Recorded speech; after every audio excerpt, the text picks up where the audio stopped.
దేవునికి స్తోత్రములు. సహోదరులందరికీ యేసుక్రీస్తు నామములో హృదయపూర్వక వందనములు. సహోదరులారా, మనం ప్రార్థన చేసుకుని వాక్య భాగంలోకి వెళ్ళిపోదాం. ప్రార్థన. మమ్మల్ని మిక్కిలిగా ప్రేమించిన మా ప్రియ పరలోకపు తండ్రి, మీ ఘనమైన ఉన్నతమైన మహోన్నతమైన నామానికి కృతజ్ఞతాస్తుతులు స్తోత్రాలు చెల్లిస్తున్నాం. అవును దేవా, ఇప్పటి వరకు మీ కృపాసనలు మమ్మల్ని భద్రపరిచి కాచి కాపాడిన విధానికి మీకే కృతజ్ఞతాస్తుతులు స్తోత్రాలు. తండ్రి, మీరు మాకు అనుగ్రహించిన పరిశుద్ధ గ్రంథంలో నుంచి దేవా కొన్ని వాక్యాలు మేము పరిశీలిస్తుండగా మీ ఆత్మజ్ఞానాన్ని అనుగ్రహించండి.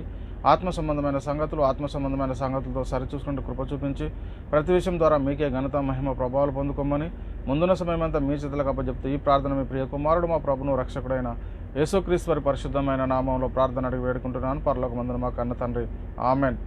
ప్రభువునందు ప్రియ పరిశుద్ధ దేవుని కుమారులారా, దేవుని కుమార్తెలారా, మీ అందరికీ మన ప్రభును రక్షకుడైన యేసుక్రీస్తు వారి పరిశుద్ధమైన నామంలో వందనములు, శుభములు. మనందరి ఆత్మల కన్నతండ్రి అయిన దేవాది దేవునికి, మన ప్రభును రక్షకుడైన యేసుక్రీస్తు వారి పరిశుద్ధమైన నామంలో కృతజ్ఞతాస్తుతులు స్తోత్రములు. సహోదరులారా, ఎలా ఉన్నారు? మీరందరూ ఆనందంగా సంతోషంగా ఉన్నారా? మనము ఆనందంగా సంతోషంగా ఉండాలి. ఎందుకంటే మనం ఇప్పుడు ఎక్కడ కూడి ఉన్నామండి? మన ఆత్మలను కన్నతని సన్నిధిలో కూడి ఉన్నాం కాబట్టి మనము ప్రతిదినము ఆనందంగా సంతోషంగా ఉండాలి. అదేవిధంగా యూట్యూబ్ ద్వారా కానీ లైవ్ వీక్షిస్తున్న ఆత్మీయ సహోదరులందరికీ కూడా మళ్ళొకసారి యేసుక్రీస్తు నామంలో హృదయపూర్వక వందనములు. అయితే ప్రియులారా, మనము ప్రతి శుక్రవారము డిప్లొమా థియాలజీ క్లాసులు నేర్చుకుంటాం. అంటే డిటిహెచ్ సర్టిఫికేట్ ఆఫ్ థియాలజీ క్లాసులు మనము నేర్చుకుంటున్నాం. అయితే ప్రియులారా, గత వారంలో మనము 13వ పాఠంగా నేర్చుకున్నాము. మరి ఈరోజు ఏంటంటే 14వ పాఠం. ఈ 14వ పాఠం ఏమిటని మనం ఒకసారి పరిచయం చేస్తే ప్రియులారా, ప్రథమ ఫలములు అనేటువంటి ఒక అంశాన్ని గురించి మనం ఈరోజు తెలుసుకొని దేవుని నామాన్ని మహిమపరుద్దాం. చాలా జాగ్రత్తగా మనము ఆలోచన చేయాల్సినటువంటి వాక్యం. అయితే పిల్లలు, ఈ ప్రథమ ఫలముల గురించి మనం పరిశీలన చేస్తే, అయితే దేవుడు ప్రథమ ఫలముల గురించి చెప్తా ఉన్నాడు. దేవుడు మోషే ద్వారా ఇశ్రాయేలుకు అనుగ్రహించినటువంటి ఆజ్ఞల్లో ఒకటి ఈ ప్రథమ ఫలములు అర్పించాలని ఉంది. అయితే ప్రియులారా, ఇక్కడ మనం పరిశీలన చేస్తే వేటిలో ప్రథమ ఫలములు అర్పించాలి అని ఉంది అని బైబిల్లో మనం పరిశీలన చేస్తే, ఇక్కడ భూమిలో ప్రథమ ఫలము ఇవ్వాలని ఉంది. అదేవిధంగా ధాన్యంలోను, ద్రాక్షరసంలోను, నూనెలోను ప్రథమ ఫలములు ఇవ్వాలని మనకు కనబడతా ఉంది. ఇక రెండవది మనం పరిశీలన చేస్తే ప్రియులారా, మందలో ప్రథమ ఫలాలు అంటే ఏంటి? మందలో ప్రథమ ఫలాలు అంటే తొలుచూలు వాటిలో మొదటివి ప్రథమ ఫలములన్నీ యెహోవాకు చెల్లించాలని బైబిల్లో రాయబడి ఉంది. అదేవిధంగా ప్రియులారా, మూడోది మనం పరిశీలన చేసుకుంటే, నీ రాబడి అంతర్లో ప్రథమ ఫలము అంటే నీ ఆస్తిలో భాగం ఇచ్చి, అంటే యెహోవాకు నీ ఆస్తిలో దశమ భాగం ఇవ్వాలన్నటువంటి విషయాన్ని కూడా ఇక్కడ ప్రథమ ఫలాల గురించి దేవుడు మోషే ద్వారా ఇశ్రాయేలుకు ఇచ్చినటువంటి ఆజ్ఞల్లో ఒకటి ఆజ్ఞ ఇది అని మనం చాలా జాగ్రత్తగా పరిశీలన చేసుకోవాలి. అయితే ప్రియులారా, ఇక్కడ మనం పరిశీలన చేస్తే భూఫలాల్లోనూ, మందలోను, రాబడిలోను ప్రథమ ఫలాలు చెల్లించాలి యెహోవాకని బైబిల్ గ్రంథంలో రాయబడి ఉంది. ఇది ఎవరికి ఇచ్చినటువంటి ఆజ్ఞ? దేవుడు అంటే మోషే ద్వారా ఇశ్రాయేలుకి ఇచ్చినటువంటి ఆజ్ఞల్లో ఒకటి ఈ ప్రథమ ఫలములు చెల్లించాలని ఇది మొట్టమొదట మనం గ్రహించుకోవాల్సినటువంటి అవసరం ఎంతైనా ఉంది ప్రియులారా. అయితే ప్రథమ ఫలాలు దేవునికి చెల్లించాలి. ప్రథమ ఫలాలు ఏంటి? దేవుని సొత్తు అని కూడా మనం చాలా జాగ్రత్తగా పరిశీలన చేసుకోవాలి. అయితే ప్రియులారా, ఒకప్పటి ప్రథమ ఫలాలు ఏంటి? ప్రస్తుత కాలంలో ప్రథమ ఫలాలు ఏంటి? అప్పటికి ఇప్పటికీ ఏం వ్యత్యాసము అనేది కూడా మనం మొట్టమొదట గ్రహించుకోవాలి. అయితే ప్రియులారా, నేడు కూడా అనేక మంది క్రీస్తు సంఘానికి బోధించేది ఏంటంటే, ఇవి దేవుని సొత్తు. ఒకప్పుడు దేవుడు ఇశ్రాయేలుకి ఇచ్చినటువంటి ఆజ్ఞల్లో ఏదైతే ప్రథమ ఫలంలో ఉన్నాయో అవి తీసుకొచ్చి ఇవి ఇది అండి ఇక్కడ ఉన్నది, ఇది దేవుని సొత్తు కాబట్టి దేవునికి ప్రథమ ఫలాలు ఇవ్వాలని చెబుతూ అనేక చెప్పేటటువంటి పరిస్థితిని మనం చూస్తూ ఉన్నాం ప్రియులారా.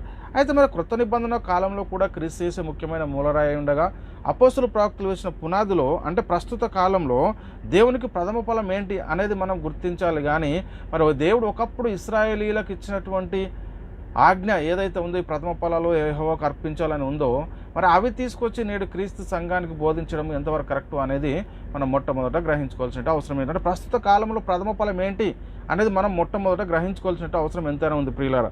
అయితే అసలు ప్రథమ ఫలాలు క్రొత్త నిబంధన కాలంలో ఏంటి అని ఇవి మనం చాలా జాగ్రత్తగా తెలుసుకోవాలి. అయితే ప్రియులారా, ఒక ప్రశ్న ఏంటంటే, క్రొత్త నిబంధన కాలంలో ప్రథమ ఫలాలు ఏంటి అంటే క్రీస్తు రక్తంలో కడగబడి యేసుక్రీస్తు దేవుని కుమారుడు, యేసుక్రీస్తు ప్రభువు, యేసుక్రీస్తు రక్షకుడు, యేసుక్రీస్తు ద్వారా పాప క్షమాపణ, రక్షణ, నిత్య జీవము, పరలోకము అని నమ్మి విశ్వసించి మారుమనసు పొంది పశ్చాత్తాపపడి యేసుక్రీస్తు నామంలో బాప్తిసం తీసుకున్న వారు ఎవరంటే ఈరోజు క్రైస్తవులు. అయితే ప్రియులారా, మరి ఈ క్రైస్తవులు ఎవరు అని అంటే దేవునికి నేడు ప్రథమ ఫలముగా ఉండటానికి దేవుడు మనల్ని పిలిచాడు. ఎవరైతే యేసుక్రీస్తు నామంలో మరి క్రీస్తు రక్తంలో కడగబడి యేసుక్రీస్తు నామంలో బాప్తిసం తీసుకుని సంఘంలో చేర్చబడతారో వారు క్రైస్తవులు. వారే దేవునికి నేడు ప్రథమ ఫలములు అని ఇక్కడ మనం చాలా జాగ్రత్తగా మనం పరిశీలించాలి. అంటే ప్రథమ ఫలముగా ఉండడానికి దేవుడు మనల్ని ఏర్పాటు చేసుకున్నాడు, మనల్ని పిలిచాడు అని మనం మొట్టమొదట గ్రహించుకోవాలి. అయితే ప్రియులారా, మరి ఈరోజు ప్రథమ ఫలముగా మనమే ఉండి మనల్ని దేవునికి అప్పగించుకోవాల్సినటువంటి ఈ కాలంలో సాతాను దేవునికి మరి మనం అప్పగించుకోవాలి దేవునికి. అంటే మరి మనం పరిశీలిస్తే సాతాను ఏం చేస్తుందంటే, ఒకప్పుడు శరీరానుసారులైనటువంటి ఇశ్రాయేలీయులకు మరి దేవుడు ఏదైతే ఆజ్ఞ ఇచ్చాడో ప్రథమ ఫలంలో మరి వీటిని ఆజ్ఞ గురించి ఇప్పుడు చెప్తూ ఉన్నటువంటి, అంటే నీ భూమిలో కానీ, నీ ధాన్యంలో, ద్రాక్షరసంలో, నీ మేకల మందలో కానీ, ఇలా అంటే నీ రాబడి అంతట్లో ఇవన్నీ దేనికి ఎవరి గురించి చెప్పాడు దేవుడు అంటే, ఒకప్పుడు దేవుడు ఇశ్రాయేలులకు మరి మోషే ద్వారా ఇచ్చినటువంటి ఆజ్ఞల్లో ప్రథమ ఫలం చెల్లించాలని ఉంది. కానీ అది తీసుకొచ్చి నేడు మీరు కూడా ఇవి చెల్లించాలని చెప్పడం ఎంతవరకు కరెక్టు? అంటే ప్రియులారా, ఆత్మ సంబంధమైనటువంటి ప్రజలకు, అంటే ఎవరు ఆత్మ సంబంధమైన ప్రజలు ఈరోజు అంటే క్రైస్తవులు, మరి దాన్ని తీసుకొచ్చి మరి శరీర సంబంధమైన వాటి బోధన తీసుకొచ్చి నేడు క్రైస్తవులకు ఆత్మ సంబంధమైన వారికి బోధించడం ఎంతవరకు కరెక్టు? అంతవరకే మనల్ని చెప్తా ఉన్నారు, మీరు ఇవే ఇవ్వండి, ఇంతవరకే ఆగిపోవాలి. ఎందుకంటే మీరు భూఫలములు ఇవ్వాలి, మీరు పంటలో ధాన్యంలోను ద్రాక్షరసంలో అంటే వీటిని దశమ భాగాలు ఇవ్వాలి అని చెబుతూ ఇక్కడనే ఆపేస్తున్నారు, అంతవరకు ఆపేస్తున్నారు. కానీ మనమే దేవునికి ప్రథమ ఫలము, మనమే దేవునికి అప్పగించుకోవాలని, మనమే దేవుని పనిలో కొనసాగాలి, దేవునికి ఇష్టంగా జీవించాలి అని, దేవుని చిత్తాన్ని జరిగించాలని మనలో ఆ భావాన్ని కానీ, ఆ ఉద్దేశాన్ని కానీ, ప్రేమను కానీ కలిగించకుండా ఏదో ప్రథమ ఫలాలు చలో మీకు ఏదైనా పండిన కానీ, ఏదైనా డబ్బులు ఉంటే కానీ దశభాగం ఇచ్చేస్తే అయిపోతే అన్నట్టు మరి చెప్తా ఉన్నారు. మరి వీళ్ళు కూడా ఏం చేస్తూ ఉన్నారంటే, ఇంతే కావచ్చు, మనం కూడా ప్రతి మరి వారము మనము మరి వెళ్తూ ఉన్నాము, మరి మందిరానికి వెళ్తాము, సంఘానికి వెళ్తూ ఉన్నాము, సంఘానికి వెళ్ళి మన దగ్గర ఉన్నటువంటి కొంత డబ్బు ఇచ్చేస్తే మన పని అయిపోయింది, మనది ఇంతేనేమో అని అనుకునేటటువంటి పరిస్థితిలోనికి అనేక మంది ఈరోజు తీసుకెళ్లారు ప్రియులారా. కానీ ఇక్కడ మనం పరిశీలన చేస్తే బైబిల్లో ఎదుగో ప్రథమ ఫలాలు ఇవి దేవుని సొత్తు అని రాయబడి ఉంది కాబట్టి మీరు కూడా వాటిని తీసుకురండి, మీరు కూడా వాటిని చెయ్యండి అని చెప్తున్నటువంటి పరిస్థితిని మనం చూస్తూ ఉన్నాం. అంతేగాని మరి నేడు క్రొత్త నిబంధన కాలంలో అంటే ప్రస్తుత కాలంలో క్రీస్తు రక్తంలో కడగబడినటువంటి వారు మరి వారికి ప్రథమ ఫలం ఏంటి అనేది కూడా తెలియనటువంటి పరిస్థితుల్లో ఈరోజు అనేక మంది ఉన్నారు. అయితే ప్రియులారా, ఆ కాలంలో మరి చెప్పిన మాటలు ఎవరితో చెప్పారు, ఎందుకు చెప్పారు, ఎవరు అనుసరించడానికి చెప్పారు, అవి ఎప్పటి వరకు అమల్లో ఉంటాయి? ఒకప్పుడు దేవుని ప్రజలకు ఉన్నటువంటి ఇశ్రాయేలు ప్రస్తుత కాలంలో మరి దేవుని ప్రజలైనటువంటి క్రైస్తవులు మరి వారికి వీరికి మధ్య ప్రథమ ఫలాల్లో ఏమన్నా తేడా వచ్చిందా లేదా అనేది మనం మొట్టమొదట గ్రహించుకోవాల్సినటువంటి అవసరం ఎంతైనా ఉంది ప్రియులారా. ఇది చాలా జాగ్రత్తగా మనం పరిశీలన చేసుకోవాలి. అయితే ప్రియులారా, మరి ఒకప్పుడు ప్రజలు అనుసరించవలసిన చట్టం ఏంటి, మరి నేడు దేవునికి ప్రజలుగా అంటే క్రీస్తు సంఘంగా పిలువబడుతున్నటువంటి వారు అనుసరించాల్సినటువంటి చట్టం ఏంటి అనేది మనం మొట్టమొదట గ్రహించుకోవాలి. ఇది మనకు అర్థం కావాల్సినటువంటి అవసరం ఎంతైనా ఉంది. అయితే ప్రియులారా, ఇక్కడ మనం పరిశీలన చేస్తే ధర్మశాస్త్రము మోషే ద్వారా అనుగ్రహించబడింది. ఏదైతే ధర్మశాస్త్రంలో ఒక ఆజ్ఞ ఉందో ప్రథమ ఫలంలో దేవుని యెహోవాకు అర్పించాలని, అది ఎవరికి ఇచ్చినటువంటి ఆజ్ఞ అంటే ఇశ్రాయేలీలకు. ఈ మాట యోహాను సువార్త 1:15 చూస్తే ధర్మశాస్త్రం మోషే ద్వారాను అనుగ్రహించబడిన కృపా సత్యము యేసుక్రీస్తు. అంటే ఇక్కడ మనం పరిశీలన చేసుకుంటే ప్రియులారా, మరి ప్రస్తుత కాలంలో మరి క్రైస్తవులుగా పిలువబడుతున్న మనము దేవుని ప్రజలుగా ఉన్నాము, దేవుని సొత్తైన ప్రజలుగా ఉన్నాము. ఇప్పుడు మనం అనుసరించవలసిన చట్టము క్రీస్తు యేసే ముఖ్యమైన మూలరాయి అయి ఉండగా అపోస్తులు ప్రవక్తలు వేసిన పునాదిలో మనం కట్టబడాలి. చాలా అద్భుతంగా చెప్తున్నాయి లేఖనాలు. ఎఫెసీయులకు రాసిన పత్రిక 2:20 క్రీస్తు యేసే ముఖ్యమైన మూలరాయి అయి ఉండగా అపోస్తులు ప్రవక్తలు వేసిన పునాది పైన మీరు కట్టబడుతున్నారు. మనం పునాదిలో అంటే అపోస్తులు ప్రవక్తలు వేసిన పునాదిలో కట్టబడాలి. ఈ అపోస్తులు ప్రవక్తలు వేసిన పునాదిలో ప్రథమ ఫలం ఏంటి అనేది కూడా మనము మొట్టమొదట గ్రహించుకోవాల్సిన అవసరం ఎంతైనా ఉంది ప్రియులారా. అయితే ఇలా ఉండవలసిన క్రైస్తవులను సాతాను అనేక మందిని వాడుకొని ఒకనాటి దేవుని ప్రజలైన ఇశ్రాయేలుకు అనుసరించవలసిన చట్టాన్ని నేడు క్రైస్తవులు అనుసరించాలని చెబుతూ సాతాను అనేక మంది మోసం చేస్తున్నాడు. ఏంటంటే మీరు ఇవే తీయండి, దశమ భాగం తీసుకురండి, మీ ప్రథమ ఫలాలు తీసుకొచ్చి ఇవ్వండి, అంతవరకే వారిని ఉంచుతూ ఉన్నారు. కానీ మరి నేడు క్రీస్తు రక్తంలో కడగబడినటువంటి వారికి మరి ప్రథమ ఫలం ఏంటి అంటే మనమే దేవునికి అప్పగించుకోవడం, దేవుని పనిలో కొనసాగడం, దేవుని చిత్తాన్ని నెరవేర్చడము మనం అలా సిద్ధపరచాలి. అంతే తప్ప ఏదో మేము ఇచ్చాం కదా అని వాళ్ళు అక్కడికే మరి అయిపోతున్నారు, ఇంతేనేమో అనుకుంటున్నారు. కాబట్టి చాలా జాగ్రత్తగా మనం పరిశీలన చేయాలి. ప్రియుల ఇశ్రాయేలు గురించి మనం పరిశీలన చేస్తే మరి దేవుడు వారికి ఏం ఆజ్ఞ ఇచ్చడానికి ఇక్కడ చూద్దాం చూడండి. నిర్గమకాండం 23:19 నీ భూమి ప్రథమ ఫలంలో మొదటి వాటిని దేవుడైన యెహోవా మందిరముకు తేవలెను. ఏంటి చూసారా? ఎవరికి? నీ భూమి ప్రథమ ఫలములో మొదటి వాటిని దేవుడైన యెహోవా మందిరం, అంటే శరీర సంబంధమైన వాటి గురించి చెప్తూ ఉన్నాడు, అంటే ఈలోక సంబంధమైనటువంటి పంట గురించి. కానీ ఇప్పుడు మనము క్రైస్తవులము ఆత్మ సంబంధమైనటువంటి వారం. ఇదానికి తేడా మనకు అర్థం కావాల్సిన అవసరం ఎంతైనా ఉంది ప్రియులారా. చాలా జాగ్రత్తగా మనం ఆలోచించాలి. నిర్గమకాండం 34:26 అదే మాట సేమ్ రాయబడి ఉంది. అదేవిధంగా నెహెమ్యా గ్రంథంలో మనం పరిశీలిస్తే 10:35 మరియు నీ భూమి యొక్క ప్రథమ ఫలములను సకల వృక్షముల ప్రథమ ఫలములను ప్రతి సంవత్సరం ప్రభు మందిరమునకు మేము తీసుకొని వచ్చినట్లుగా నిర్ణయించుకుంటాం అంటారు. అంటే ఏంటి? ఎవరి సొత్తు ఈ ప్రథమ ఫలములు? ఒకనాటి దేవుని ప్రజలైన ఇశ్రాయేలీయులు శరీర సంబంధమైనటువంటి వారు ఇచ్చేటటువంటివి ఏంటి?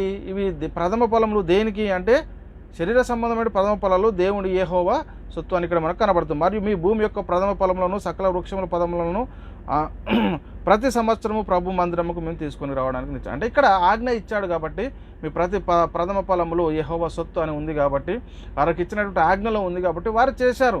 మరి నేడు క్రైస్తవులైనటువంటి మనకిచ్చిన ఆజ్ఞ ఏంటో మనకు అర్థమవుతుందా? ఇంకా ద్వితీయోపదేశకాండం 12:17 నీ ధాన్యంలోనేమి, నీ ద్రాక్షరసంలోనేమి, నీ నూనెలోనేమి, దశమ భాగమును నీ గోవులలోనేమి, నీ గొర్రె మేకల మందలోనేమి, తొలిచూలు పిల్లలను అన్నీ ఇవన్నీ ఎవరి వశము అంటే ఎవరికి అంటే యెహోవా సొత్తు అని ఇక్కడ మనం చాలా జాగ్రత్తగా మనం పరిశీలన చేసుకోవాలి. అయితే ప్రియులారా ద్వితీయోపదేశకాండం 26:10-11 కాబట్టి యెహోవా నీవే నాకు ఇచ్చిన భూమి యొక్క ప్రథమ ఫలములను నేను తెచ్చి ఉన్నానని నీ దేవుడైన యెహోవా సన్నిధిని చెప్పి నీ దేవుడైన యెహోవా సన్నిధిని దాన్ని పెట్టి నీ దేవుడైన యెహోవా సన్నిధిని నమస్కారం చేసి అంటున్నాను.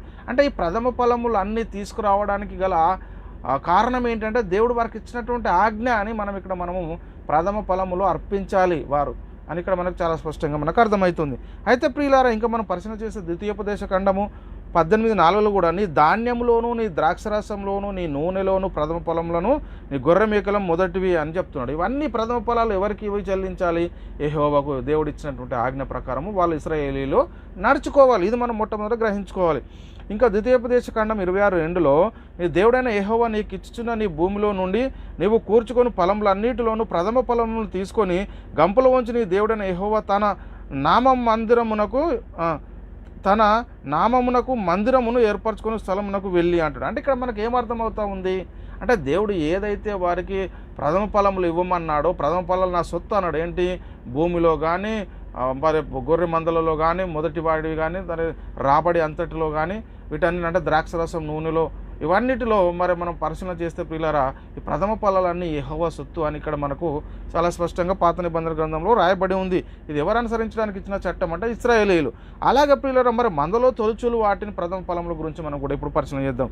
హెజ్కేలు గ్రంథము 44:30 మనం పరిశీలిస్తే ప్రియులారా మీ ప్రతిష్టార్పణములన్నిటిలోనూ తొలుచులు వాటన్నిటిలోనూ మొదటివి ప్రథమ ఫలములన్నిటిలోనూ మొదటివి యాజకుల వగును అంటాడు. ఇది మనం చాలా జాగ్రత్తగా మనము పరిశీలన చేసుకుంటాం. అంటే మీ ప్రతిష్టార్పణములన్నిటిలోనూ తొలుచూలు వాటన్నిటిలోనూ మొదటివియు ప్రథమ ఫలములన్నిటిలోనూ మొదటివియు యాజకుల వగును అని ఇక్కడ చెప్తున్నటువంటి మాటలు మనం యెహోవా మందిరానికి తీసుకురావాలి.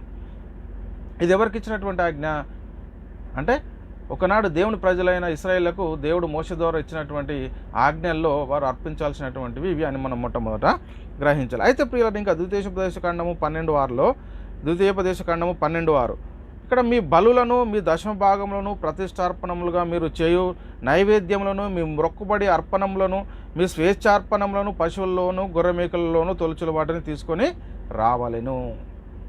చాలా స్పష్టంగా చెప్తా ఉన్నాడండి దేవుడు. ఏదైతే ప్రథమ ఫలముల గురించి ఇశ్రాయేలుకి ఇచ్చినటువంటి ఆజ్ఞ ఉందో ఆ ఆజ్ఞ ప్రకారము వాళ్ళు చేయాల్సినటువంటి అవసరం ఉంది. అంటే ప్రథమ ఫలములు నా సొత్తు అని అన్నాడు కాబట్టి మరి వారికి ఇచ్చినటువంటి ఆజ్ఞ ప్రకారం వారు అనుసరించాలి. ఇది వారికి ఇవ్వబడినటువంటిది. ఇంకా మనం పరిశీలన చేస్తే పిల్లల నిర్గమకాండం 34:19 నిర్గమకాండం 34:19 ప్రతి తొలిచూలు పిల్లయు నాది, నీ పశువులలో తొలిచూలుదైన ప్రతి మొగది దూడయే కానీ గొర్రె పిల్లయే కానీ అది నాదగును అంటాడు. చూడండి స్పష్టంగా చెప్తున్నాడండి. ప్రతి తొలిచూలు పిల్లయు నాది, నీ పశువులలో తొలిచూలుదైన ప్రతి మగదూడయే కానీ గొర్రె పిల్లయే కానీ అది నాదగును అని చెప్తున్నటువంటి మాట మనకి ఇక్కడ కనబడుతుంది. అంటే ఈ ప్రథమ ఫలాలు శరీర సంబంధమైనటువంటి ఇశ్రాయేలుకి ఇచ్చినటువంటి ఆజ్ఞలో ఈ ప్రథమ ఫలాలు ఏంటి అంటే భూ సంబంధమైనవి, ప్రకృతి సంబంధమైనవి ఇవే. పంటలో కానీ, గొర్రెమేకలలో కానీ, రాబడిలో కానీ ఇవి నా ప్రథమ ఫలాలు, ఇవన్నీ యెహోవా సొత్తు అని ఇక్కడ మనకు చాలా స్పష్టంగా అర్థమైంది. అయితే ఇంకో మాట, మూడో మాట మనం పరిశీలన చేసుకుంటే ప్రియులారా, నీ రాబడి అంతటిలో ప్రథమ ఫలము. నీ రాబడిలో ఇక్కడ సామెతలు 3:9 ప్రియులారా, సామెతల గ్రంథము 3వ అధ్యాయం 9వ వచనంలో, నీ రాబడి అంతటిలో ప్రథమ ఫలమును నీ ఆస్తిలో భాగం ఇచ్చి యెహోవాను ఘనపరచుము. అంటే దశమ భాగము అన్నట్టు ఇక్కడ. నీ రాబడి అంతటిలో ప్రథమ ఫలమును నీ ఆస్తిలో భాగం ఇచ్చి యెహోవాను. ఎవరికి ఇచ్చిన ఆజ్ఞ ఇది? ఒకనాటి దేవుడు ప్రజలైన ఇశ్రాయేలీలకు దేవుడు ఇచ్చినటువంటి ఆజ్ఞ. ఇది ఎవరు అనుసరించాలి అంటే ఒకనాటి దేవుని ప్రజలైనటువంటి ఇశ్రాయేలు అనుసరించాలి, అంతే తప్ప మరి దేవుడు వారికి ఇచ్చినటువంటిది తీసుకొచ్చినట్టు క్రీస్తు సంఘంగా ఉన్నటువంటి వారికి మీరు కూడా ఇది చేయాలని చెప్పడం ఎంతవరకు కరెక్ట్ అనేది మనం మొదట గ్రహించుకోవాలి. కాబట్టి ప్రియులారా, ఇక్కడ ఇంకా మనం చూసాం ప్రియులారా, మనం గమనిస్తే మందులో ప్రథమ ఫలములు, భూఫలములు, మరి భూమిలో ప్రథమ ఫలములు, రాబడిలో ప్రథమ ఫలములు యెహోవా మందిరముకు తేవాలి అని మనం ఇప్పటి వరకు చాలా స్పష్టంగా లేఖనాలను బట్టి మనం తెలుసుకున్నాం.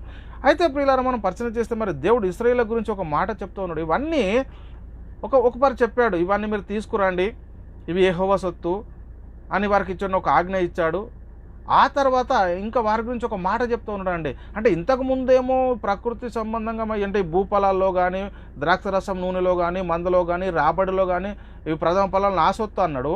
ఇప్పుడు ఏం చెప్తుండే ఇశ్రాయేలు గురించి అని మనం పరిశీలన చేస్తే ఇర్మియా గ్రంథము 2వ అధ్యాయం 3వ వచనం, చాలా జాగ్రత్తగా వినాలి ఇది. ఇర్మియా గ్రంథము 2వ అధ్యాయము 3వ వచనంలో ప్రియులారా, అప్పుడు ఇశ్రాయేలు యెహోవాకు ప్రతిష్ఠ జనమును ఆయన రాబడికి ప్రథమ ఫలమాయెను. అక్కడనేమో వస్తువులని చెప్పాడు, ఇక్కడ ప్రజలనే వారి ప్రథమ ఫలం, దేవుని ప్రథమ ఫలం అంటున్నారు. అర్థమైందండి ఇక్కడ. అప్పుడు ఇశ్రాయేలు యెహోవాకు ప్రతిష్ఠ జనమును ఆయన రాబడికి ప్రథమ ఫలమాయెను. ఇక్కడ వారే ప్రతిష్ఠ జనము, వారే ప్రథమ ఫలము ఇశ్రాయేలీలే. ఇక మందలో కానీ, గొర్రె మేకలలో కానీ వీటి గురించి ఇడిచిపెట్టేసి మీరే నాకు ప్రథమ ఫలములు అని చెప్తున్నటువంటి మాట మనం ఇక్కడ చూస్తూ ఉన్నాం.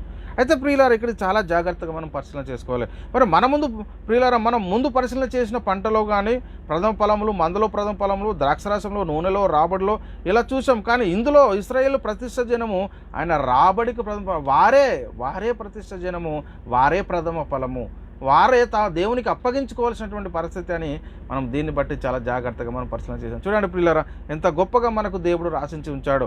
కాబట్టి ప్రియులారా, ప్రథమ ఫలాలు దేవుని సొత్తు, ఇశ్రాయేలు దేవుని సొత్తు, ఆయన ప్రజలు, ఇవన్నీ ఇశ్రాయేలు గురించి అని ఇప్పటి వరకు నేర్చుకున్నాం. మరి వీటిని తీసుకువచ్చి నేడు క్రైస్తవులైనటువంటి మనకు బోధిస్తే మరి ఇది మనకు ఎంతవరకు కరెక్టు? ఇది ఎవరికి ఇవ్వాలి అంటే ఇది ఇశ్రాయేలుకి ఇచ్చినటువంటి చట్టమే, ఇది మనకు కాదు అని మొట్టమొదట మనం గమనించాలి. అయితే ప్రియులారా, మరి ప్రస్తుత కాలంలో దేవునికి ప్రథమ ఫలాలు ఎవరు అంటే మనమే. నేడు క్రీస్తు సంఘంగా సమకూర్చబడిన మనమే.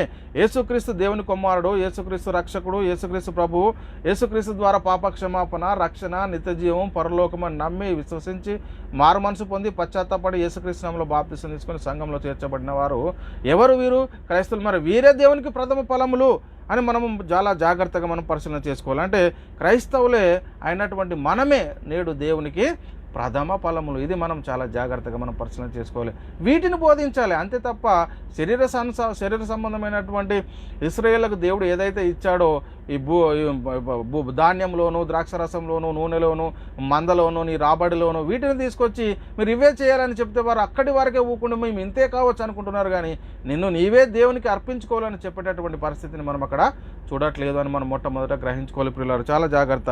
అయితే ప్రియులారా, మనం ఎలా కనబడ్డాము అంటే ప్రియులారా, మనం ఎలా తాను సృష్టించిన వాటిలో మనం ప్రథమ ఫలముగా ఉండాలని దేవుడు మన గురించి కోరుకున్నాడు. యాకోబు గారు రాసిన పత్రిక 1:18 వచనంలో ఆయన తాను సృష్టించిన వాటిలో మనము ప్రథమ ఫలముగా ఉండునట్లు సత్యవాక్యం వలన మనల్ని తన సంకల్ప ప్రకారం కన్నాడు. మనమే ప్రథమ ఫలము దేవునికి.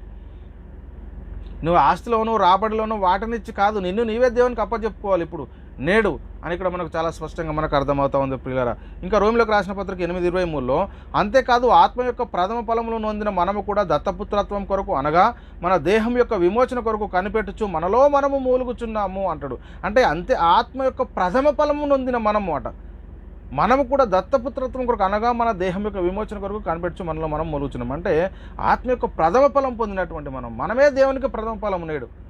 ఇంకా మనం ఈ ప్రకృతి సంబంధమైనవి అర్పించి మరే ఎలాంటి పరిస్థితి చేస్తూ ఉన్నారు? వీటినే చేయండి అని చెప్తున్నారు.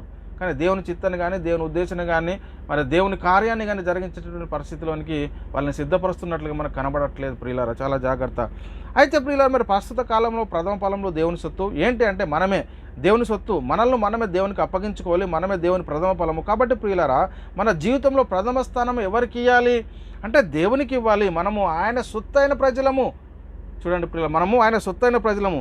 చాలామంది మనం వాక్యం గురించి చెప్తా ఉంటే, వాక్యం వినమంటే మాకు ఖాళీ లేదు బ్రదర్, నేను బిజీగా ఉన్న బ్రదర్ అంటున్నారు. ఇక్కడ వాక్యం వినకపోతే, నీకు టైం లేకపోతే, మరి అక్కడ నువ్వు కూడా బిజీ ఉండేటటువంటి పరిస్థితి ఎక్కడ అంటే, ఎక్కడైతే ధనవంతుడు నిత్య అగ్నిగుండంలో కాలుతా ఉన్నాడో, అగ్ని ఆరదు, పురుగు చావదు ఏర్పు, మరి అక్కడ ఏడుపును పెడబొబ్బలను ఉండేటటువంటి పరిస్థితి ఉంటుంది ప్రియులారా. చాలా జాగ్రత్త. మనము ప్రథమ స్థానము మనము దేవునికి ఇవ్వాలి అని ఇక్కడ లేఖనాలు సెలవిస్తూ ఉన్నాయి. అయితే ప్రియులారా, మరి దేవుడు నీకు ఇచ్చినటువంటి సమయాన్ని ఎవరి కోసం వాడుతూ ఉన్నావు?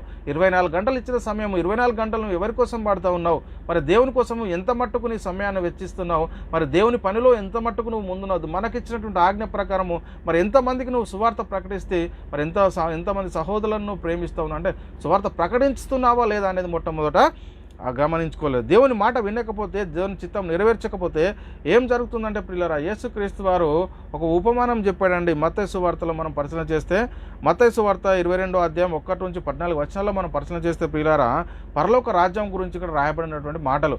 పరలోక రాజ్యము తన కుమారునికి పెళ్లి విందు చేసిన ఒక రాజును పోలి ఉన్నది అంటాడు. ఆ పెళ్లి విందుకు పిలువబడిన వారిని రప్పించుటకు అతడు తన దాసులను పంపినప్పుడు వారు రానొల్లకపోయిరి. చూడండి, పంపాడు కానీ వాళ్ళు రానొల్లకు బిజీ, మాకు ఖాళీ లేదు, మేము రాలేము అని చెప్తున్నటువంటి పరిస్థితి.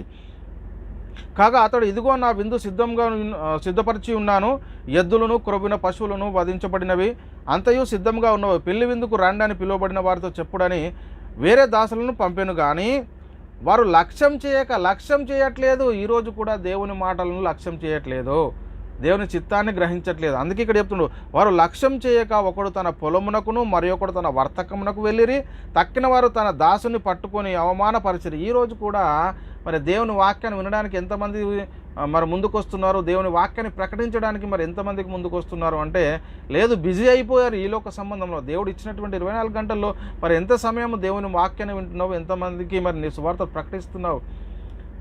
మరి ఎలా బిజీగా ఉన్నావు? ఇక్కడ చెప్తారు, వాళ్ళు ఏమంటారు, ఒకడు తన పొలంనకు మరి ఒకడు తన వర్తకంనకు వెళ్ళి తక్కిన వారు అతని దాసులను పట్టుకొని అవమానపరిచి చంపిరి అట.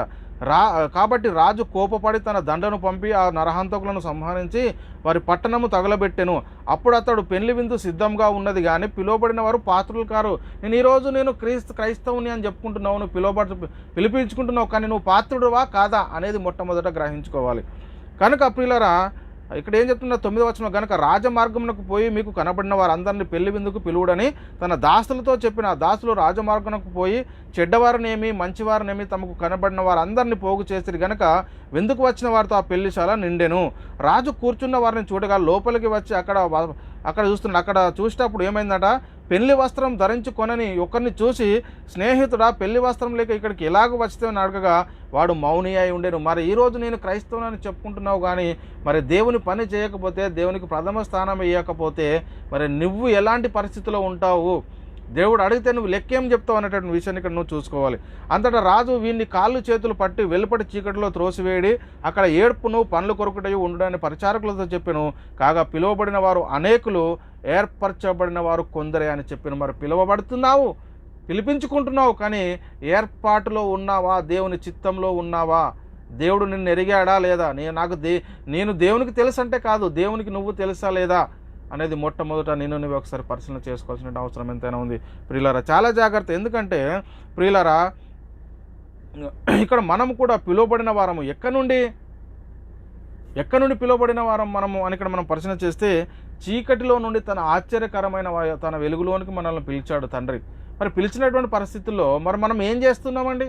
ఇక్కడ చూస్తే పేతురు గారు రాసిన మొదటి పత్రిక, అపోస్తలుడైన పేతురు గారు రాసిన మొదటి పత్రిక 2వ అధ్యాయం 9-10 వచనాల్లో మనం పరిశీలిస్తే ప్రియులారా, అయితే మీరు చీకటిలో నుండి ఆశ్చర్యకరమైన తన వెలుగులోనికి మేము పిలిచిన వాని గుణాతిశయమును ప్రచురం చేయ నిమిత్తము. మనము చీకటిలో నుండి ఆశ్చర్యకరమైన తన వెలుగులోనికి మనల్ని పిలిచాడు.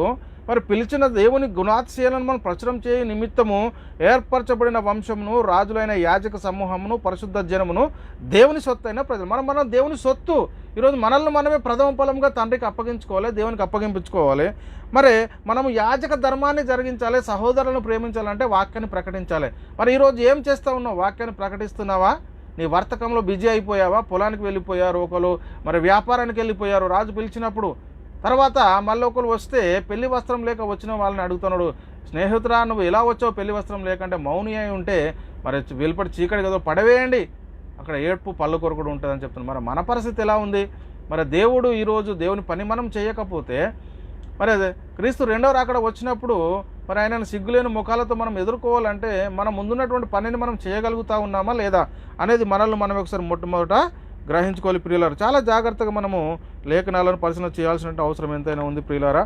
ఇక్కడ మనం పరిశీలన చేస్తే మనం దేవుని సొత్తైన జనము అంటున్నాడు ఇక్కడ. ఒకప్పుడు ప్రజగా ఉండక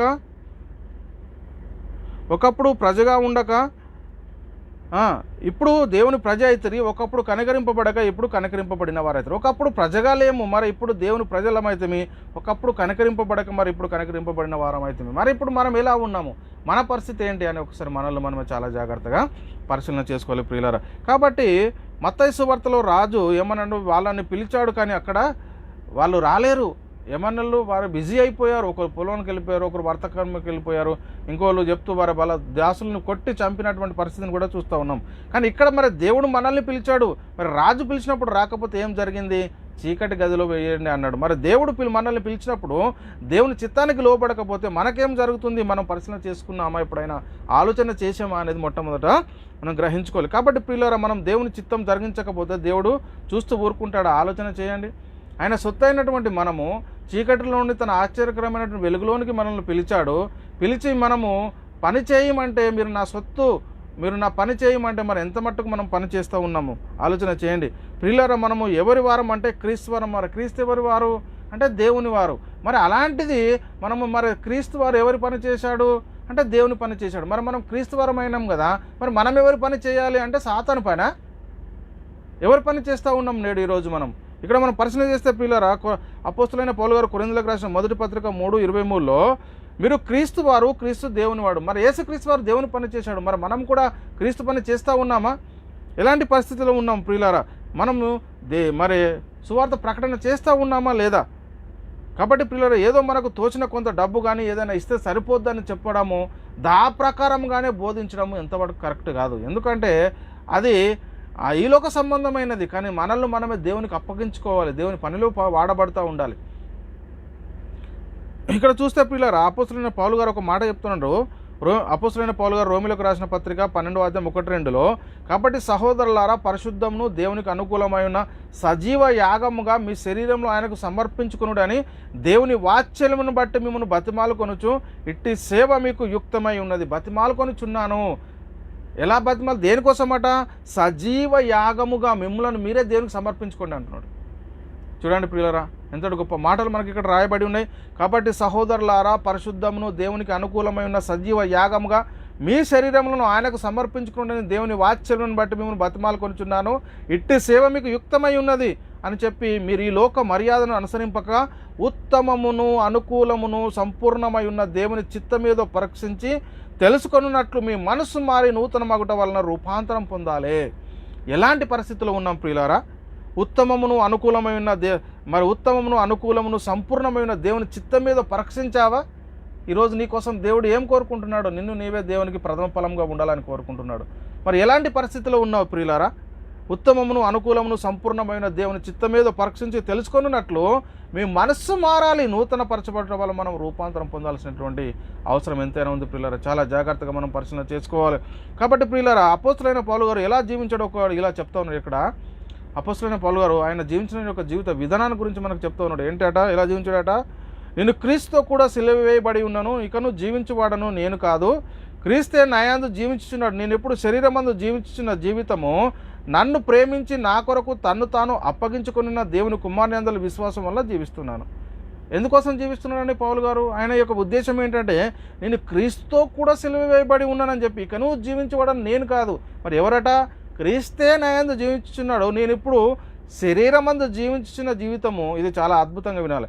శరీరమందు జీవించుచున్న నన్ను ప్రేమించి నా కొరకు తన్ను తాను అప్పగించుకొనిన దేవుని కుమారుని అందలి విశ్వాసం వలన జీవిస్తున్నాను. నా కొరకు అప్పగించుకున్నాడాయా దేవుని కుమారుడైన యేసుక్రీస్తు వారు. ఆయన కోసం నేను బ్రతుకుతూ ఉన్నాను.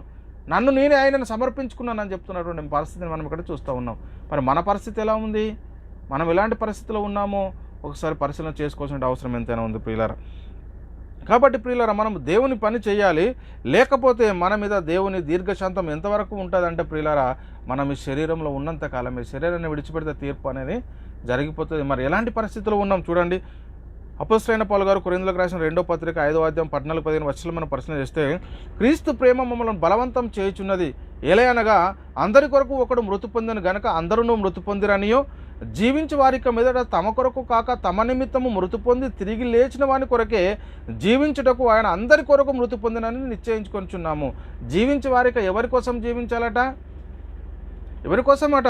జీవించి వారిక మీదట తమ కొరకు కాక తమ నిమిత్తము మృతి పొంది తిరిగి లేచిన వాని కొరకే జీవించుటకు ఆయన అందరి కొరకు మృతి పొందిననియో నిశ్చయించుకొనిచున్నామా లేదా? మరి నిన్ను నీవే దేవునికి ప్రథమ ఫలంగా అప్పగించుకుంటున్నావా ప్రియ సహోదరి, ప్రియ సహోదరుడా? ఎలాంటి పరిస్థితుల్లో ఉన్నాం మనం ఈరోజు? మన స్థితి ఏంటి? మన పరిస్థితి ఏంటి? దేవునికి లెక్క అప్పచెప్పాలి అని చెప్తున్నటువంటి మాటలు ఇక్కడ మనకు కనబడుతూ ఉన్నాయి. జీవించి వారికి మీదట తమ కొరకు కాక తమ నిమిత్తము మృతి పొంది తిరిగి లేచిన వాని కొరకే జీవించడానికి ఆయన అందరి కొరకు మృతి పొందినని నిశ్చయించుకొనిచున్నాం ప్రియులారు. చాలా జాగ్రత్త. ఎందుకంటే దేవుడు మనతో మాట్లాడుతున్నప్పుడే దీపం ఉండగానే మనం ఇల్లు చక్కబెట్టుకోవాలి అని సామెత మనం వింటూ ఉంటాం. అది చాలా అద్భుతం అండి. దేవుని దీర్ఘశాంతం ఇంకా మన పైన ఉన్నప్పుడే మనల్ని మనం సరి చేసుకోకపోతే మరి ఈ శరీరంలో ఉండగా మరి ఆయన దీర్ఘశాంతం ఉంటుంది. ఈ శరీరాన్ని విడిచిపెడితే నిత్య నరకంలో కాలేటటువంటి పరిస్థితి ఉంటుంది. ఎందుకు ఈ మాటలు చెప్తున్నాడు అపోస్తలుడైన పౌలు గారు? ఎందుకు మనము మరి క్రీస్తు కొరకే జీవించాలి అని అంటే ఇక్కడ చెప్తున్నటువంటి మాట కొలస్సీయులకు రాసిన పత్రిక, అపోస్తలుడైన పౌలు గారు కొలస్సీయులకు రాసిన పత్రిక 1:24లో, ఇప్పుడు మీ కొరకు నేను అనుభవించిన శ్రమలయందు సంతోషించు సంఘము అను, చూడండి చాలా అద్భుతం అండి, సంఘము అను ఆయన శరీరం కొరకు క్రీస్తు పడిన పాటలలో కొదువైన వాటి యందు నా వంతు నా శరీరం అందు సంపూర్ణం చేయుచున్నాను. మరి కొదువైన వాటిని నా వంతు నా శరీరంలో సంపూర్ణం చేయుచున్నాను అంటే మన పరిస్థితి ఏంటి? సంఘమును ఆయన శరీరం కొరకు క్రీస్తు పడిన పాటలో కొదువైన వాటి యందు నా వంతు నా శరీరం అందు సంపూర్ణం చేయుచున్నాను అంటున్నాడు. ఈ కొదువైన వాటిని ఏంటి అంటే, యేసుక్రీస్తు వారు వచ్చి మనకు రక్షణను సిద్ధపరిచి రక్షణ పొందుకునడానికి యోగ్యులైన వారికి వాక్యాన్ని ప్రకటించి అనేక మందిని నిత్య జీవానికి మనం నడిపించాలి. అదే పౌలు గారు చెప్తున్నారు, సంఘమును ఆయన శరీరం కొరకు క్రీస్తు పడిన పాటలో కొదువైన వాటి యందు నా వంతు నా శరీరం అందు సంపూర్ణం చేయుచున్నాను. మరి నువ్వేం చేయుచున్నావు? ఈ మాట కేవలం ఒక అపోస్తలుడైన పౌలు గారికైనా, మరి నీకు కూడా ఏమైనా వర్తిస్తుందా లేదా అనేది ఎప్పుడైనా మరి నిన్ను నీవే పరిశీలన చేసుకున్నావా లేదా? కాబట్టి ప్రియులారా, మన పని ఇదే. మనము దేవుని సొత్తైన ప్రజలము, మనము దేవునికి ప్రతిష్ట జనము, మనమే ఆయనకు ప్రథమ ఫలము. ఆలోచన చేయండి. కాబట్టి ఈ లోకంలో మనకు ఏది లాభము, దేనికి ఏది లాభం అని గుర్తిస్తూ ఉన్నావు నువ్వు ఈరోజు ఈ లోకంలో? అందుకే ప్రియులారా, అపోస్తలుడైన పౌలు గారు ఈ లోకం గురించి, ఈ లోక సంబంధమైన వాటి గురించి ఒక మాట చెప్పాడు. మరి మనకు ఏంటి ఈ లోకంలో ఏది మనకు లాభంగా కనబడతా ఉంది? మరి ఏది లాభం అంటే ఇక్కడ పౌలు చెప్తున్నటువంటి మాట ఏంటంటే, ఫిలిప్పీయులకు రాసిన పత్రిక 3వ అధ్యాయం 7-8లో ప్రియులారా, అయినను ఏవేవి నాకు లాభకరములై ఉండెనో వాటన్నిటిని క్రీస్తు నిమిత్తము నష్టముగా ఎంచుకొని నిశ్చయముగా నా ప్రభు అయిన యేసుక్రీస్తును గూర్చిన అతి శ్రేష్టమైన జ్ఞానమును నిమిత్తము సమస్తము నష్టంగా ఎంచుకొనిచున్నాను. ఆ జ్ఞానము, క్రీస్తు యొక్క జ్ఞానం కోసము సమస్తాన్ని నష్టంగా ఎంచుకుంటున్నాడు అండి. ఆయనను ఏవేవి నాకు లాభకరంలో ఉండెనో వాటన్నిటిని క్రీస్తు నిమిత్తము నష్టంగా ఎంచుకుంటుని నిశ్చయముగా నా ప్రభు అయిన యేసుక్రీస్తును గురించిన అతి శ్రేష్టమైన జ్ఞానము నిమిత్తము సమస్తమును నష్టంగా ఎంచుకుని ఆయన జ్ఞానాన్ని తెలుసుకోవాలండి. ఆయన ఎందుకోసం ఈ లోకానికి వచ్చాడు? ఆయన వచ్చి మనకేం సిద్ధపరిచాడు? మరి మనకు ఉంచిపోయినటువంటి పని ఏంటి? ఆ పనిని గుర్తించగలుగుతా ఉన్నావా లేదా ప్రియులారా? ఇంకా మనం పరిశీలన చేస్తే కొరింథీయులకు రాసిన 2వ పత్రిక, అపోస్తలుడైన పౌలు గారు కొరింథీయులకు రాసిన 2వ పత్రిక 12-15లో, కాబట్టి నాకు కలిగిన యావత్తు మీ ఆత్మల కొరకు బహు సంతోషంగా వేయపరచదను, నన్ను నేనే వేయపరచుకున్నాను, నన్ను నేనే అని చెప్తున్నటువంటి మాట మనం చూస్తూ ఉన్నాం ప్రియులారా. ఇంకా మనం అపోస్తలుడైన పౌలు గారు తెస్సలోనికీయులకు రాసిన 1వ పత్రిక 2:8లో, మీరు మాకు బహుప్రియులై ఉంటారు కనుక మీ అందు విశేష ఆపేక్ష గలవారమై దేవుని సువార్తను మాత్రమే గాక మా ప్రాణాలను కూడా మీకు ఇచ్చుటకు సిద్ధపడుతుంది. ఏం చేస్తూ ఉన్నారు అపోస్తులు? వర్తకానికి వెళ్ళారా? భూ సంబంధమైనటువంటి ప్రకృతి సంబంధమైనటువంటి ప్రథమ ఫలాలు తీసుకొచ్చి ఇచ్చారా పంటలో? వాళ్ళు ఏం చేస్తూ ఉన్నారు? దేవుని సువార్త ప్రకటిస్తూ ఉన్నారు. ఇంకేమంటున్నారు? దేవుని సువార్తను మాత్రమే గాక మా ప్రాణములను కూడా మీకు ఇచ్చుటకు సిద్ధపడి ఉంటిమి. అర్థమైందా? ఈ లోక సంబంధమైనవి కాదు దేవునికి ఇవ్వాల్సింది. ఈ లోక దేవుని సువార్తను ప్రకటించాలి. అంత మాత్రమే కాదు, మా ప్రాణాలను కూడా ఇచ్చుటకు సిద్ధపడుతుంది అని చెప్తున్నాడు. మాటలు చూస్తాం. నిన్ను నీవే దేవునికి అప్పచెప్పుకోవాలి ఈ రోజుల్లో.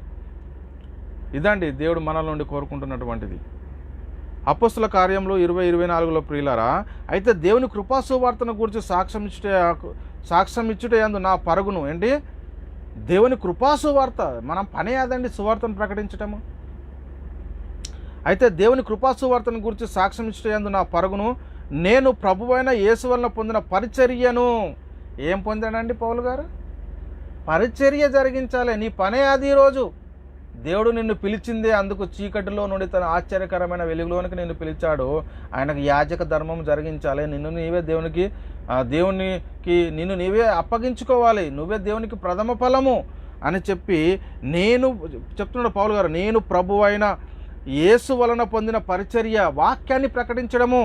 నేను ప్రభువైన యేసు వలన పొందిన పరిచర్యను తుదముట్టింపవలనని, అందరికీ ప్రకటింపవలనని, నా ప్రాణంను నాకెంత మాత్రమును ప్రియమైన దానిగా ఎంచుకున్నట్లేదు. అందరికీ ప్రకటించాలి. నేను ఉన్నంత వరకు, ఈ దేహంలో నా ఆత్మ ఉన్నంత వరకు నేను అందరికీ సువార్త ప్రకటించాలి. అదే అండి దేవుడు ఈరోజు కోరుకుంటున్నాడు. అందరికీ నువ్వు సువార్తనే ప్రకటన చేయాలి.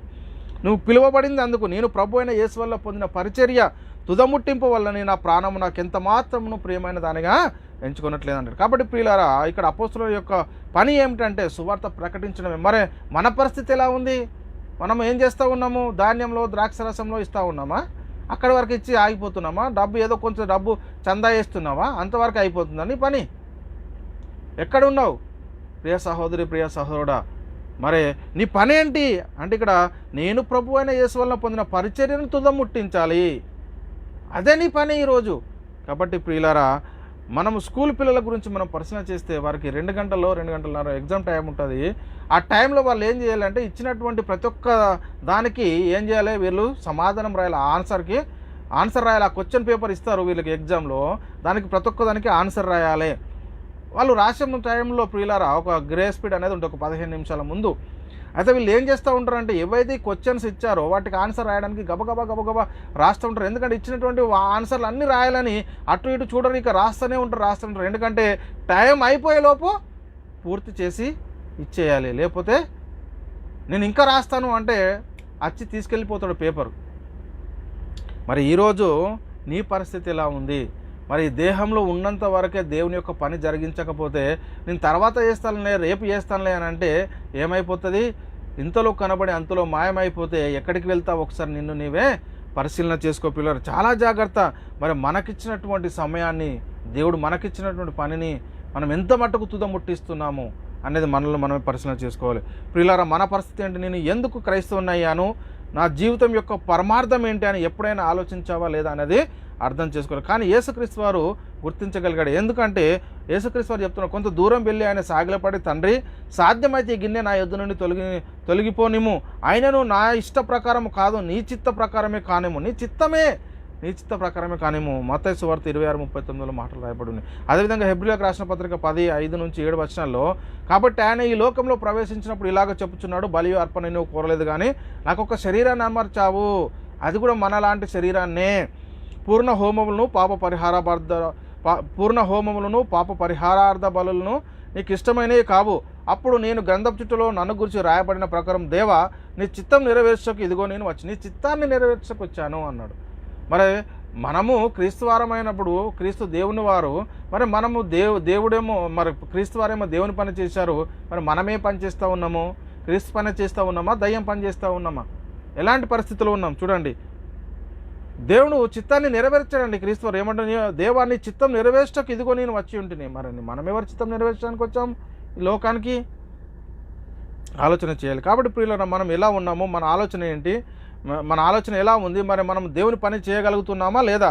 అపోస్తలుడైన పౌలు గారు ఒక మాట చెప్తున్నాడండి సువార్త నిమిత్తం. ఏంటి అంటే, అపోస్తల కార్యం 21:13 పౌలు చెప్తున్నటువంటి మాట, ఇదెందుకు మీరు ఏడ్చిన గుండె బద్దలు చేసేలా నేనైతే ప్రభువైన యేసు నామం నిమిత్తము యెరూషలేములో బంధించుటకు మాత్రమే గాక చనిపోవటకు సిద్ధంగా ఉన్నానని చెప్పిన. సువార్త ప్రకటించడానికి నాకు ఎన్ని ఆటంకాలు వచ్చినా, బంధించబడ్డైనా ఓకే, నా ప్రాణాలు వదిలినా ఓకే, ఎందుకంటే నేను ఆయన సొత్తు, నన్ను నేనే ఆయనకు సమర్పించుకున్నాను. జీవించేవాడని ఇక నేను కాదు, క్రీస్తే నా యందు జీవిస్తున్నాడు. క్రీస్తు పడిన పాటల్లో కొదువైన వాటిని నా వంతు నా శరీరం అందుని సంపూర్ణం చేయాలి. కొదువైన వాటి గురించి మరి మన పరిస్థితి ఎలా ఉంది?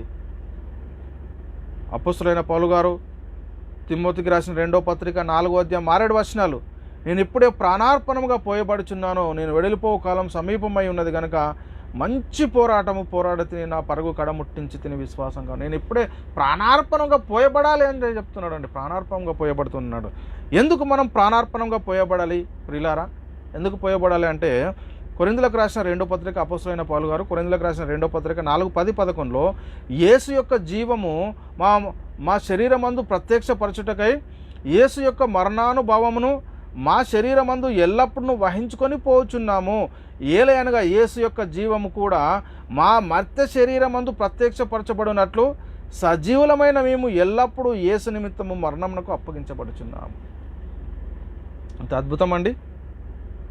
యేసు యొక్క జీవం మా శరీరమందు ప్రత్యక్షపరచబడాలి. యేసు యొక్క మరణానుభవం మా శరీరమందు ఎల్లప్పుడూ వహించుకొని పోతున్నాం. ఎందుకో ఆయన చనిపోయాడు, మన కోసం ఎందుకు చనిపోయాడు? ఈయన చెప్తా ఉన్నాడు పౌలు గారు, ఎందుకు ఆయన చనిపోయాడు? ఏలైనగా యేసు యొక్క జీవం కూడా మా మర్త్య శరీరమందు ప్రత్యక్షపరచబడినట్లు సజీవమైన మేము ఎల్లప్పుడూ యేసు నిమిత్తము మరణమునకు అప్పగింపబడతాం. సజీవులమై ఉన్నాము, ఆయనను మేము ఏమైపోయినా పర్వాలేదు, ఇక్కడ ఉన్న దేహాన్ని విడిచిన క్రీస్తు ఉంటాం అనేటువంటి ఒక ఆలోచన వారికి ఉంది ప్రియులారా. ఎలాంటి పరిస్థితుల్లో ఉన్నాం మనం? కాబట్టి ప్రియులారా, మనము దేవునికి లోబడుతున్నామా లేదా? మన అవయవాలను సజీవ యాగంగా మరి దేవునికి సమర్పించుకుంటున్నావా లేదా?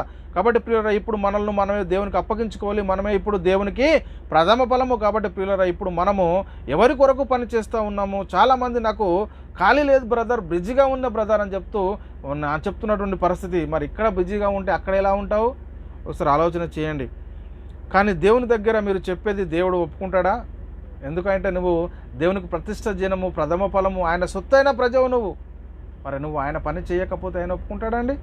కానీ దేవుని దగ్గర మీరు చెప్పేది దేవుడు ఒప్పుకుంటాడా? ఒకసారి ఆలోచన చేయండి. దేవునికి నీ హృదయాంతరంగము స్వభావం ఏంటో తెలుసు. మరి దేవునికి అందుకే యజమాని ఉన్నాడా? నీకు యజమాని ఉన్నాడా లేదా? దేవుడు ఆయన ఏం చెప్పాడో చేస్తూ ఉన్నావో లేదా? అందుకే ప్రియులారా, అక్కడ రాజు ఏమన్నాడు? చెడ్డ దాసుడా, పడేయండి చీకటి గదిలో, ఎలా వచ్చావు నువ్వు పెళ్లి వస్త్రం లేక? అక్కడ ఏడుపును పనులు కూడా ఉంటాయి. మరి ఎలాంటి పరిస్థితిలో ఉన్నావు? మన యజమానికి మనం లెక్కప్ప చెప్పాలి. మరి మన పని ఎంతవరకు చేస్తూ ఉన్నావు? కాబట్టి ప్రియులారా, దేవుడు మనల్ని ఎలా కన్నాడు? మనం ఇప్పుడు ఎవరము? క్రీస్తు రక్తంలో కడగబడి యేసుక్రీస్తు నామంలో బాప్తిసం తీసుకొని సంఘంలో చేర్చబడినటువంటి మనం ఈరోజు ఎవరం అంటే దేవునికి ప్రథమ ఫలములం. నువ్వే ఈరోజు క్రీస్తు సంఘం దేవుని ప్రథమ ఫలము. నిన్ను నీవే దేవునికి అప్పగించుకోవాలి. ఇక్కడ యాకోబు గారు ముగించుకుందాం. యాకోబు గారు రాసిన పత్రిక 1వ అధ్యాయం 18వ వచనంలో ఆయన తాను సృష్టించిన వాటిలో మనము ప్రథమ ఫలముగా ఉండునట్లు. మనం సృష్టించాడండి, మనం ప్రథమ ఫలంగా ఉండాలని సత్యవాక్యం వల్ల మనల్ని తన సంకల్ప ప్రకారం కన్నాడు. మనం ప్రథమ ఫలంగా ఉండాలి, ఆయన సొత్తు. మరి ఆయన సొత్తు అయినటువంటి మనము ఎవరి పని చేస్తూ ఉన్నాం? దయ్య పని, ఆయన పనే? సాతాను పని చేస్తూ ఉన్నావా? దేవుడిచ్చిన పనిని చేస్తూ ఉన్నావా? ఎలాంటి పరిస్థితుల్లో ఉన్నావు? ఒకసారి నిన్ను నీవే పరిశీలన చేసుకో. కానీ సాతాను ఈ లోక సంబంధమైనవి, శరీర సంబంధమైనవి చూపించి ఇవే చేయండి అని చెప్తున్నాడు. కానీ నేడు క్రైస్తవులు ఆత్మ సంబంధమైనటువంటి వారు. మన పని ఏంటంటే అది చెప్పడం లేదు. మనమే దేవునికి ప్రథమ ఫలము, మనమే దేవునికి అప్పగించుకొని దేవుని పని చేయాలని, దేవుని ఇష్టాన్ని జరిగించాలి, సువార్త ప్రకటన చేయాలి, అనేక మందిని అగ్నిలో నుండి లాగి నిత్య జీవానికి పాత్రులుగా చేయాలి. ఇదే దేవుడు నీ నుండి ఈరోజు కోరుకుంటున్నాడు. ఇది కాక ఇవ్వండి, ప్రథమ ఫలములు ఇవ్వండి, దేవుడు చూడండి బైబిల్లో ఉంది కదండి, యేసుక్రీస్తు కూడా ఆ రోజు సాతాను దూకు, ఇక్కడ దేవదూతలు నేను పట్టుకుంటారంట, శోధించుతూ ఉన్నారు. చూడు ఇవ్వండి, ఇది ప్రథమ ఫలాలు దేవుని సొత్తు కదా, ఇవే ఇవ్వండి. కానీ మిమ్మల్ని మీరు దేవునికి అప్పచెప్పుకోకండి. వారానికి ఒకసారి రాయండి, వారానికి ఒకసారి రాండి, మీరు ఇచ్చేటి ఇవ్వండి, వెళ్ళిపోండి, అంతే. ఎంత మోసం చేస్తూ ఉన్నాడండి సాతాను. ఈరోజు ప్రథమ ఫలములు ఎవరు? ప్రతిష్ట జనము. ఈరోజు నిన్ను నీవే దేవునికి అప్పగించుకోవాలి. సజీవ యాగముగా మీ శరీరంలో ఆయనకు సమర్పించుకోవాలని మరి క్రీస్తు వాక్యం బట్టి మేము బతిమలాడుకుంటున్నాను అంటాడు. సజీవ యాగంగా మనల్ని మనం ఆయనకు సమర్పించుకోవాలి. నేడు మరి ప్రథమ ఫలములు ఎవరు దేవునికి అంటే నీవే దేవునికి ప్రథమ ఫలముగా అప్పగించుకోవాలి. ప్రియ సహోదరి, ప్రియ సహోదరుడా, అర్థం చేసుకోండి, ఆలోచన చేయండి, సత్యాన్ని గ్రహించండి. ప్రథమ ఫలములు అనగానే శరీర సంబంధమైనటువంటి ఇశ్రాయేళ్ళకి ఇచ్చినటువంటి ఆజ్ఞలు తీసుకొచ్చి ఈరోజు క్రైస్తవులకు చూపించి ఇదే అండి ఇక్కడ ఉంది కదండి, ఇది చేయండి మీరు అని చెప్పడం ఎంతవరకు కరెక్ట్ కాదు. నేడు ప్రస్తుత కాలంలో క్రీస్తు సంఘము మరి ఎవరు, క్రీస్తు సంఘానికి ఇచ్చినటువంటి ఆజ్ఞ ఏంటి, ఈరోజు ఎవరు ప్రథమ ఫలాలు? మనమే మనల్ని దేవునికి అప్పగింపుకొని దేవుని పనిలో వాడబడుతూ దేవుని చిత్తాన్ని జరిగిస్తూ మరి దేవుని ఉద్దేశాన్ని, దేవుని ఆలోచనను ఎరుగుతూ అనేక మందికి సువార్త ప్రకటిస్తూ అనేక మందిని అగ్నిలో నుండి లాగే నిత్య జీవానికి పాత్రలుగా చేసే పని ఈరోజు దేవుడు అనుగ్రహించాడు మనకు. అదే మనం చేయాలి. దేవుడు ఈరోజు నీ నుంచి నా నుంచి కోరుకునేది అదే. కాబట్టి పిల్లలు ఆలోచన చేయండి, అర్థం చేసుకోండి, సత్యాన్ని గ్రహించండి. మాట్లాడిన ప్రతి మాట దేవుడు మనందరి హృదయంలో నీరు కట్టి ఫలింపజేయను గాక. సహోదరులారా, మేము మాట్లాడిన ప్రతి ఒక్క ప్రసంగం యూట్యూబ్ ఛానల్ అప్పుడు చేయబడుతుంది. యూట్యూబ్ చర్చ్లో బైబుల్ విజ్డమ్ అకాడమీ బెహ్రన్ అని ఒక యూట్యూబ్ ఛానల్ ఉంది. అదేవిధంగా BW అకాడమీ అని యూట్యూబ్ ఛానల్ ఉంది. మరి రెండిట్లో కూడా మేము మాట్లాడిన ప్రతి మాటలు మేము మరి అప్లోడ్ చేయడం జరుగుతుంది. కాబట్టి వినండి, అర్థం చేసుకోండి, అనేక మందికి షేర్ చేయండి, సత్యాన్ని గ్రహించండి. కాబట్టి మాట్లాడిన ప్రతి మాట దేవుడు మన అందరి హృదయంలో నీరు కట్టి ఫలింపజేయను గాక. ఆమెన్. అందరికీ వందనములు, దేవునికి స్తోత్రములు. దేవుడు మిమ్మల్ని దీవించి ఆశీర్వదించును గాక. వందనాలు.